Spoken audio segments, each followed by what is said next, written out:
గారికి ఇప్పుడు రాష్ట్ర తెలుగుదేశం పార్టీ అధ్యక్షులు శాసనసభ్యులు గౌరవనీయులు అచ్చెన్నాయుడు గారిని మాట్లాడవలసిందిగా కోరుతా ఉన్నాం.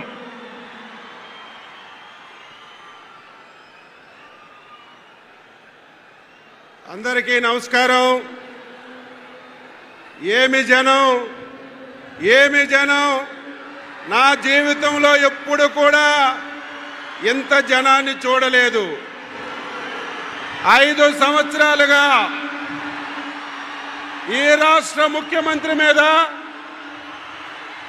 ఈ ప్రభుత్వం మీద ఎంత వ్యతిరేకత ఉందో మనందరికీ తెలుసు.